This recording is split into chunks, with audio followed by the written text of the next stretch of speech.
What's up? What's up? What's up? It's Wanda again. It's Wanda.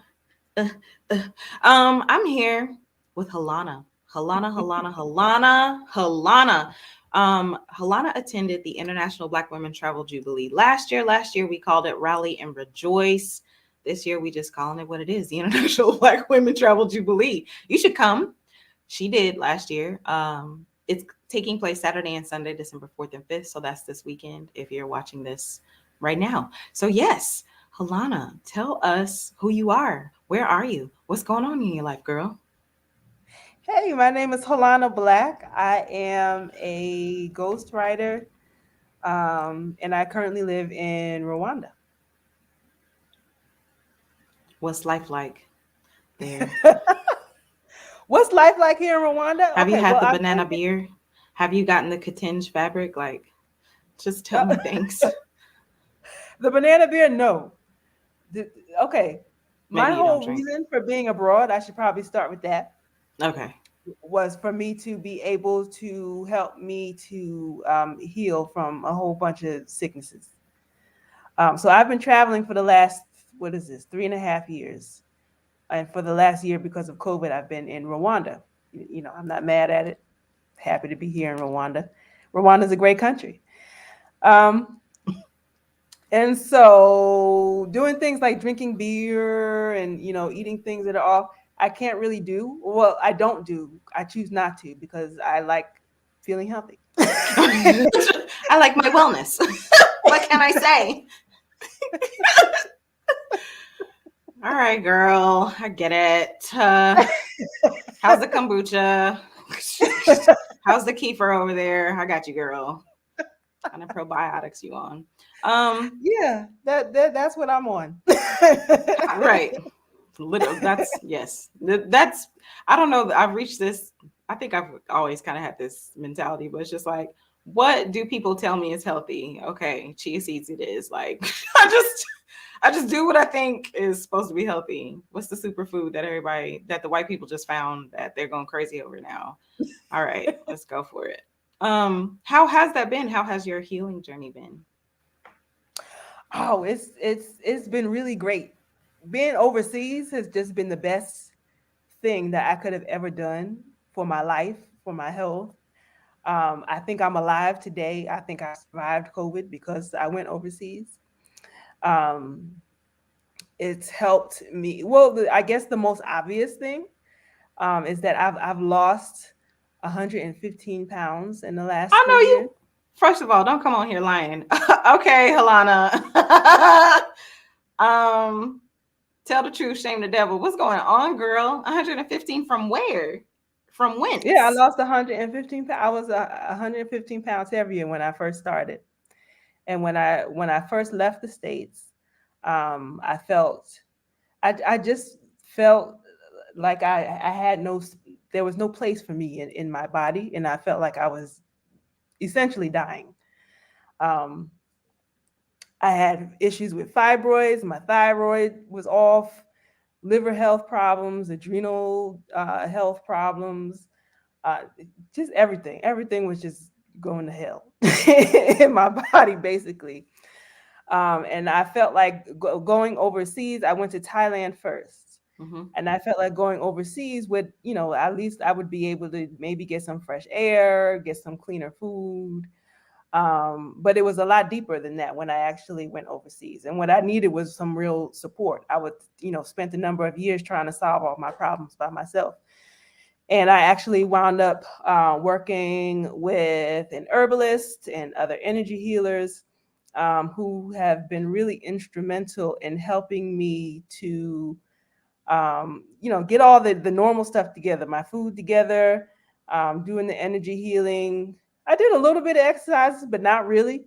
Um, it really wasn't like the normal, diet and exercise regime. It was more of, I needed time and space to be able to grieve a lot of stuff from my past that I never had any time or really thought to really pay attention to, because in the United States, we're just sort of pushed through to be able to, we need you to produce, we need you to work, and there's no real time to really to be able to sit and grieve things like, you got divorced, You dropped out of a PhD program, and so you felt like a loser because of it.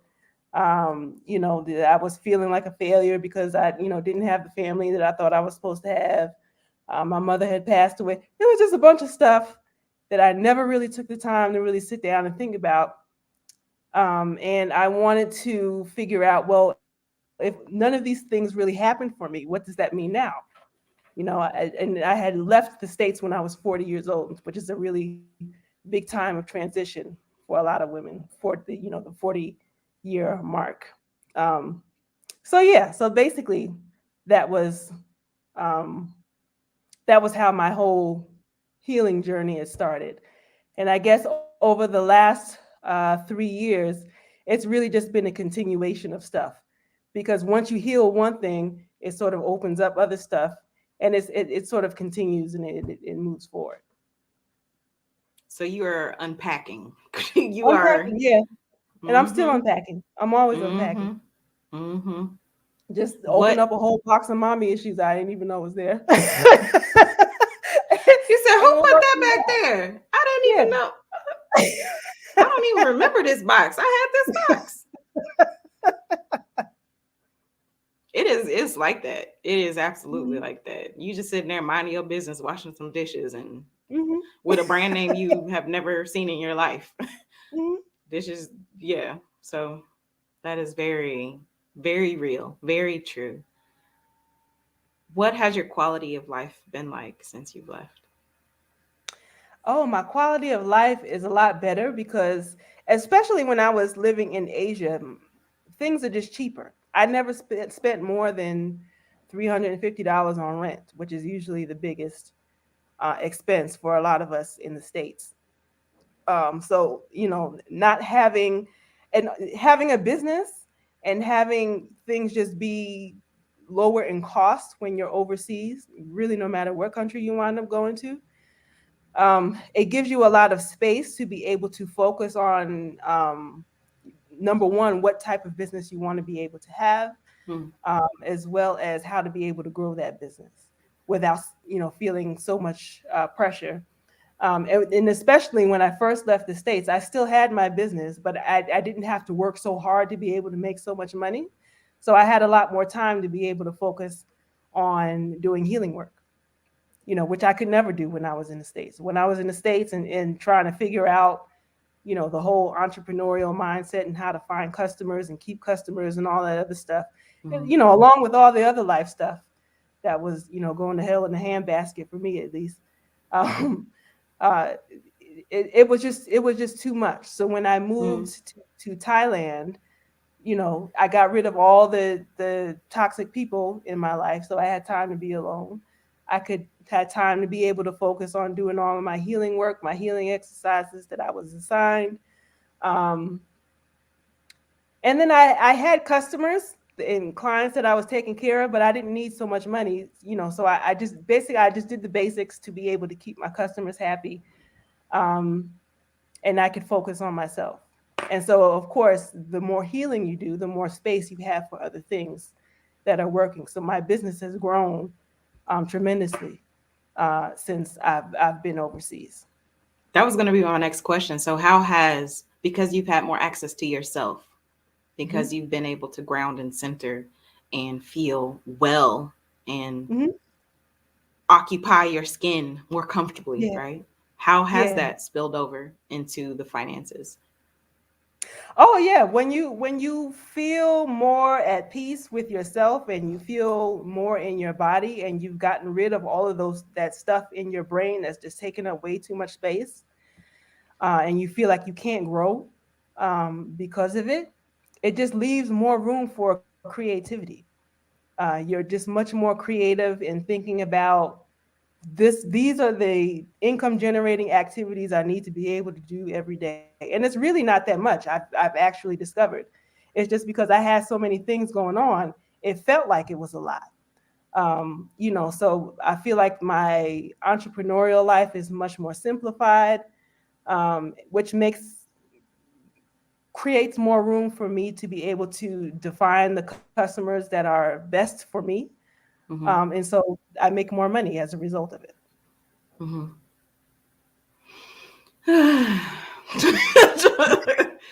That sounds so good. That sounds so lovely.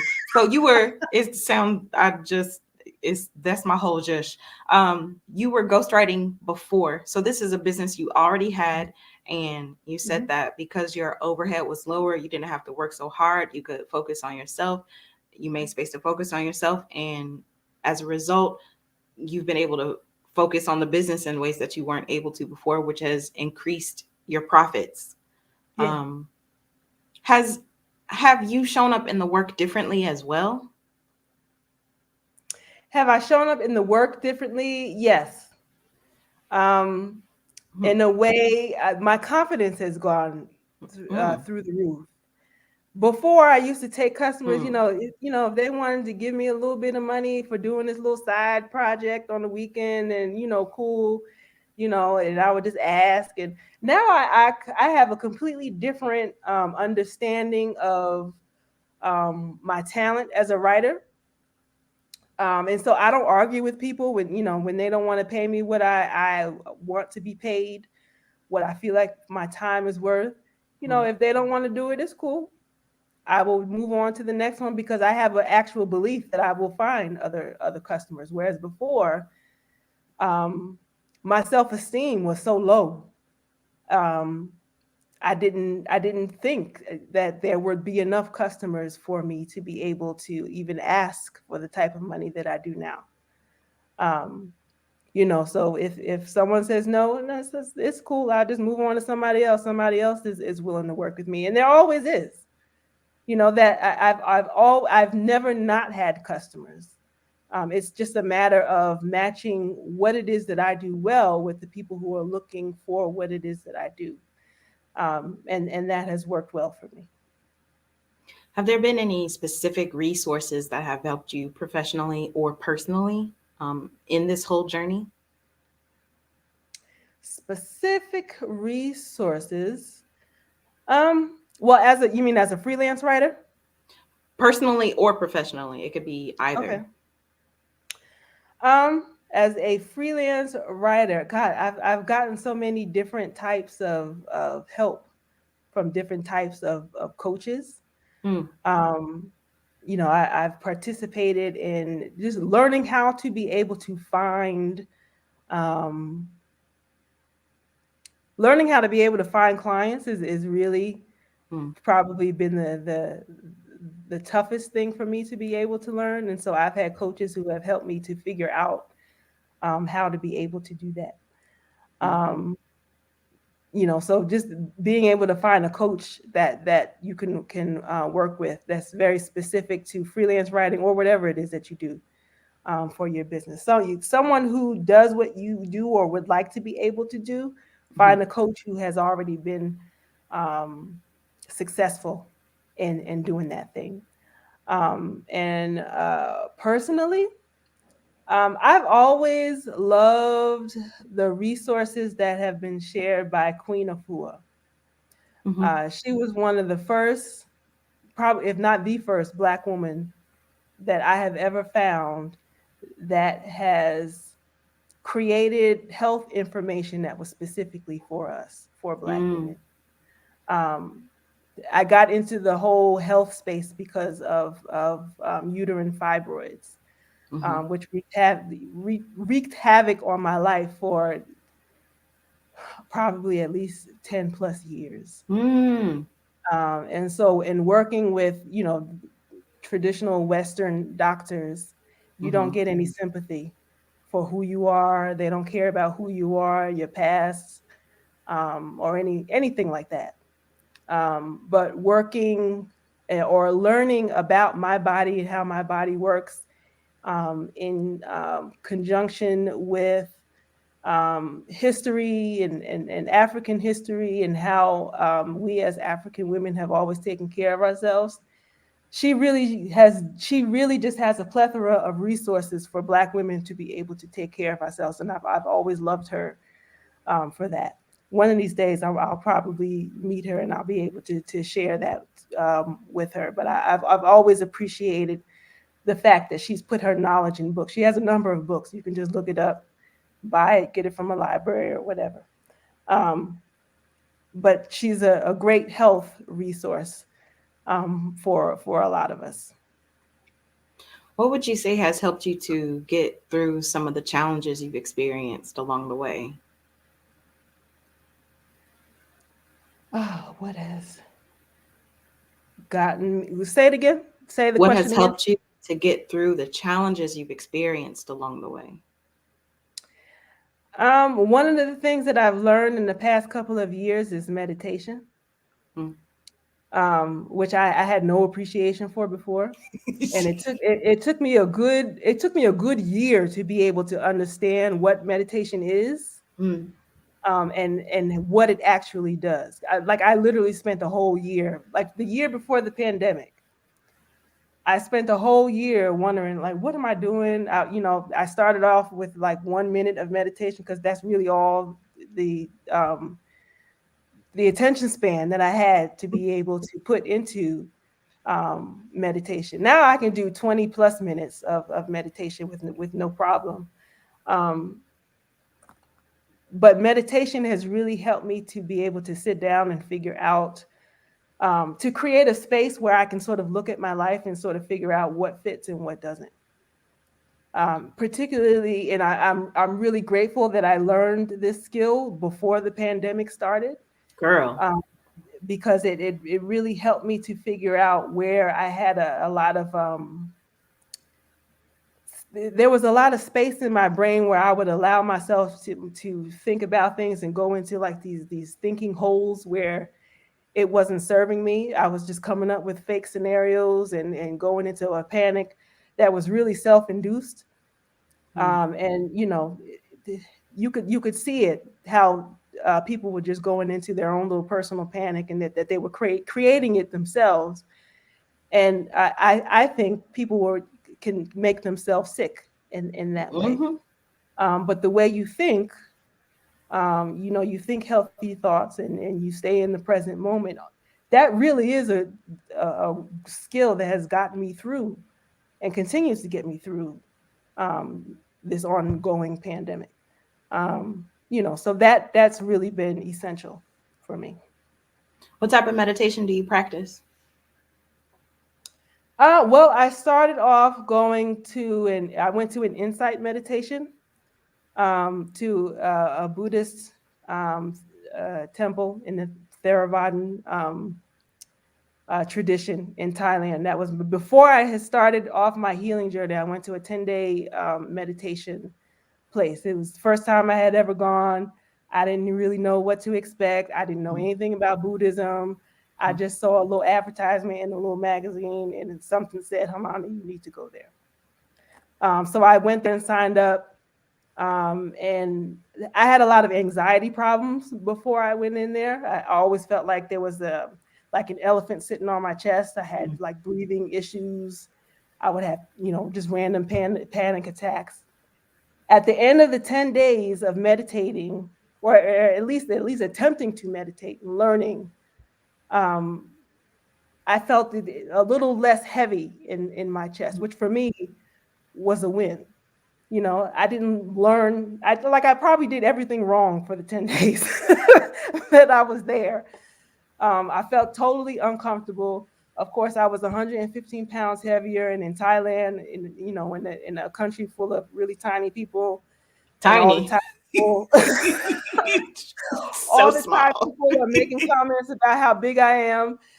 It was the most uncomfortable experience ever. But at the end of those 10 days, I know that I felt less heavy in my chest, and I was able to sleep a little bit better. And so, I'm glad that I've been able to keep that practice up.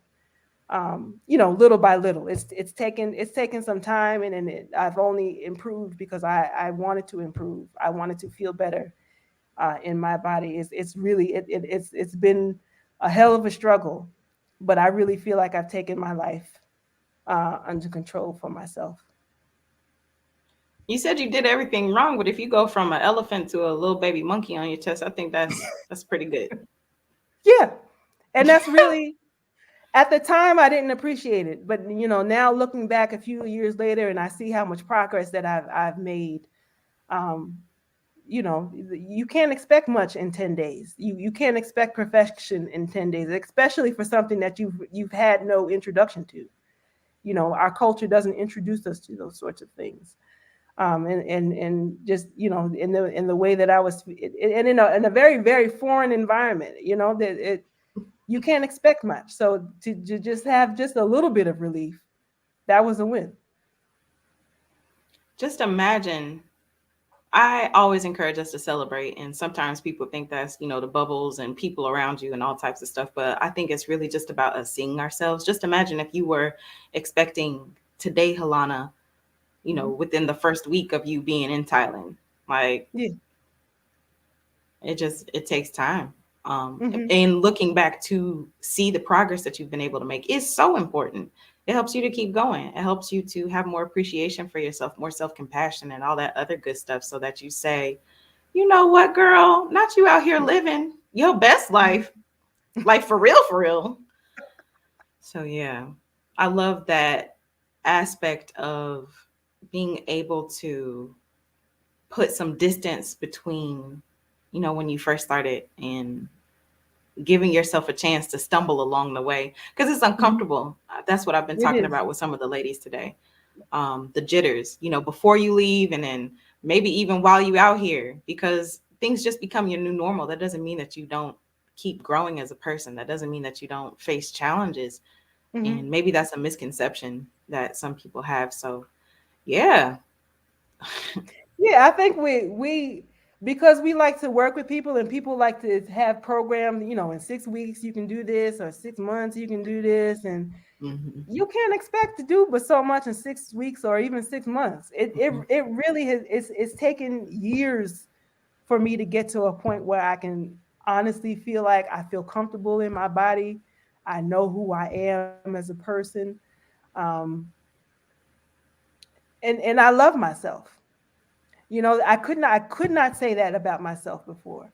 I couldn't make decisions from a space of loving myself because I didn't know what that looked like. And so I think we have too high of an expectation on how quickly things are supposed to change. Like it's taken me 3 years to be able to lose 115 pounds, and people are always like, oh, that's such a long time. And but there was things that I had to be able to go through and to be able to let go of. It wasn't a special diet I was on.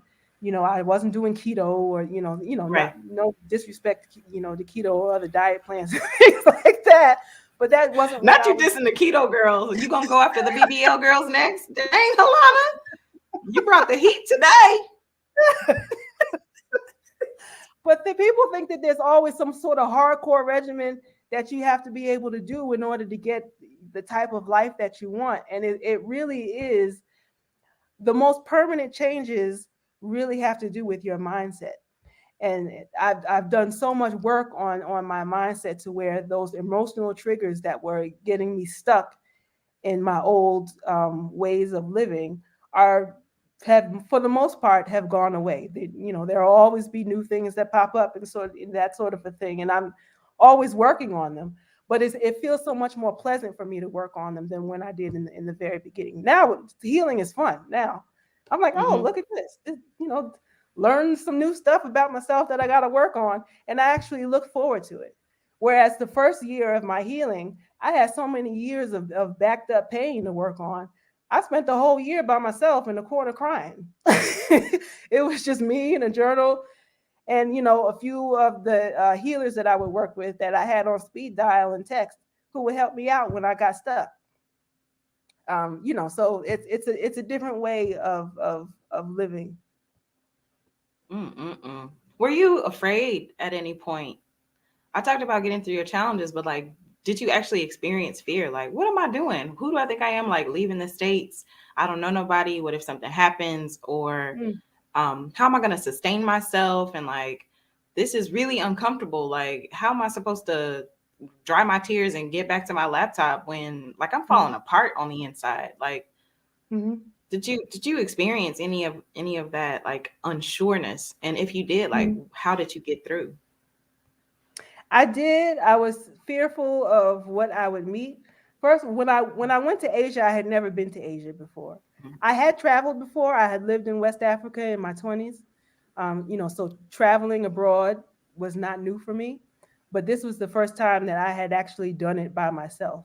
Mm. When I had traveled before when I was younger, I had always gone with other, work organizations. So they took care of everything for me. I was placed in a community with people who were charged with my care. But when I went to Asia and I was sick, I really went by myself and I was not sure if I was going to live through it. I just needed to be able to take a moment. And if I only lasted a few months before I died, honestly, then hey, I tried my best. And that was just what I wanted to do. But yeah, I was quite fearful. I didn't know what I was going to be met with. I didn't know what I was going towards specifically. I had no real plan. I just felt like that was the thing that I was supposed to do. So I wanted to be well more than I was fearful, I think. That was the thing that drove me forward. I needed to know that I put 100% into trying to be well. And if it didn't work out, well, it just didn't work out. But I needed to be well more than I felt fearful. Mm. That's what they say. One thing is gonna push you in whichever direction.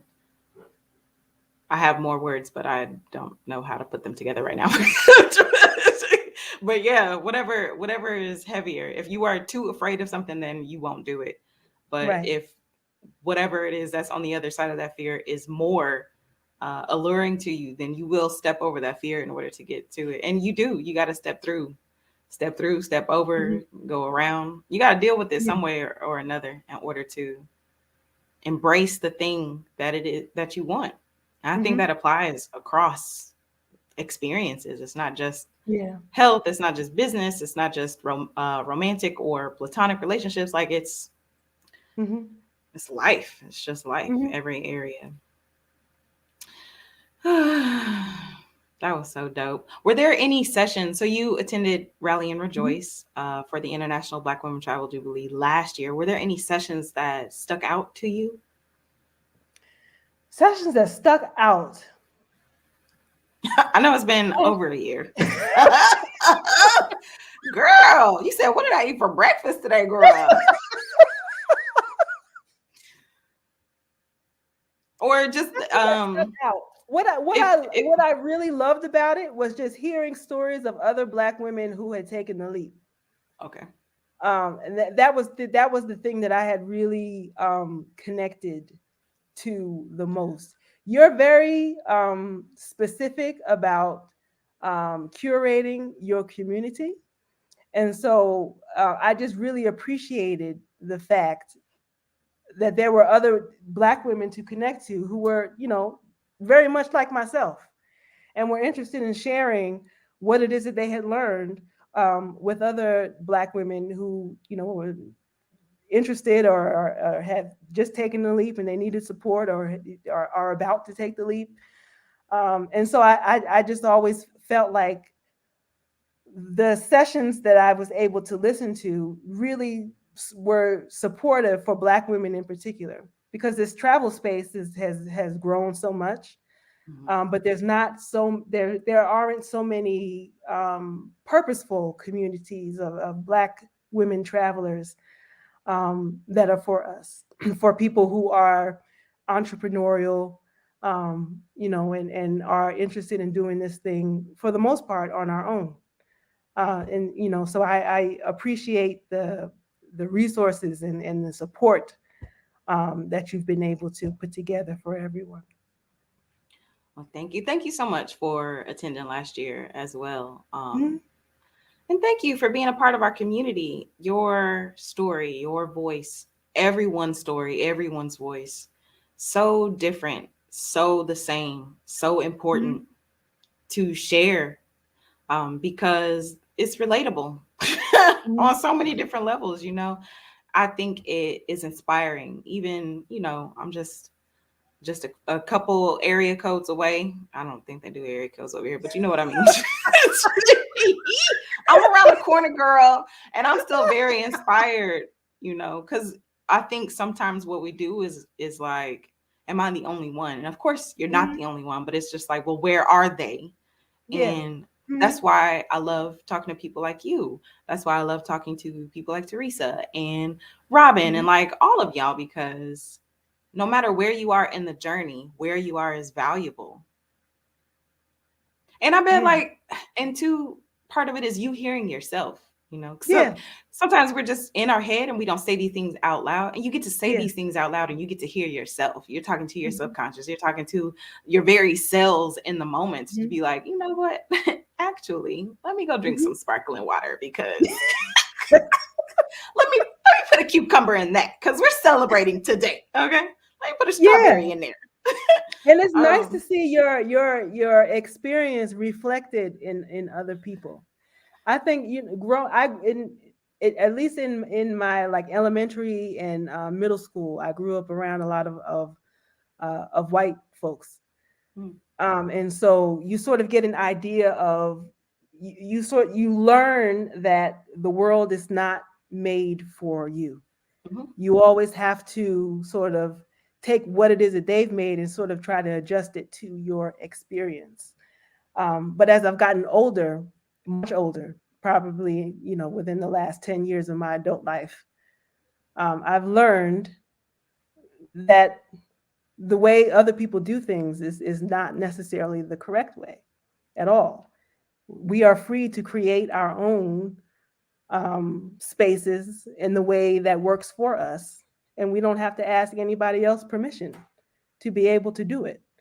We are free human beings, and we're allowed to create our lives in a way that works for us. You don't have to ask anyone to do it; you just do it. So it's nice to be able to see other examples of that, because sometimes I think we don't know that we can do that. mhm. It's like, girl, if you don't want to do a Black Friday sale, don't do a Black Friday sale. Just because that's what's popular. I'm serious. Like some people will break their necks Hmm. but so much of it is going with the flow of what already is. And I feel like Hmm. when you step out, when you travel the way that we travel, when you um, are intentionally living, when you are creating your business from the ground up, Hmm. yes, there's the known structures that we have that are out there, but you got absolutely make this thing what you want it to be. It can be Right. a soul heart focused business. You can prioritize your rest and take 3 months Hmm. off in the year. You just have to set, Yeah. you can take more than that off if you want. You just have to set Yeah. yourself up to be able to live that type of lifestyle and know that you're worthy of it just by existing. Yeah. Just because you breathing. Oh, you Hmm. breathing? You can have that. That's cool. That's for you. Hmm. So all of that. If you don't want to be on Instagram, don't be on Instagram, girl. You Stop sure pressuring don't. yourself. There's so much internal pressure because we have not taken the time to dissect and ask ourselves what it is that we want, how we want to show up, versus like trying to fit into these known structures and these known ways. So Hmm. all of that individuality, Hmm. make this life, make your business, make your experience what you want it to be as much as you can. I was looking at flights just last night or the night before because it got cold and I was like, I was like, why am I suffering? Like I was like, what? I had planned to stay here, but this is not what I want. Like I have to leave. Right. And you just make a decision. Cool. That's really all it is. Right. And that's what it comes down to. I told you when I got on here, I was like, you in Rwanda? I'm jealous. I was supposed to be here. And I was like, well, why am I jealous? Because I can buy a flight. Like I have a passport. Like so yeah, we just get buckled into whatever. And girl, you gotta unzip it, unzip, Hmm. unpack. Whew, we had a word today. I love the words. Hmm. I want you, not Halana, you.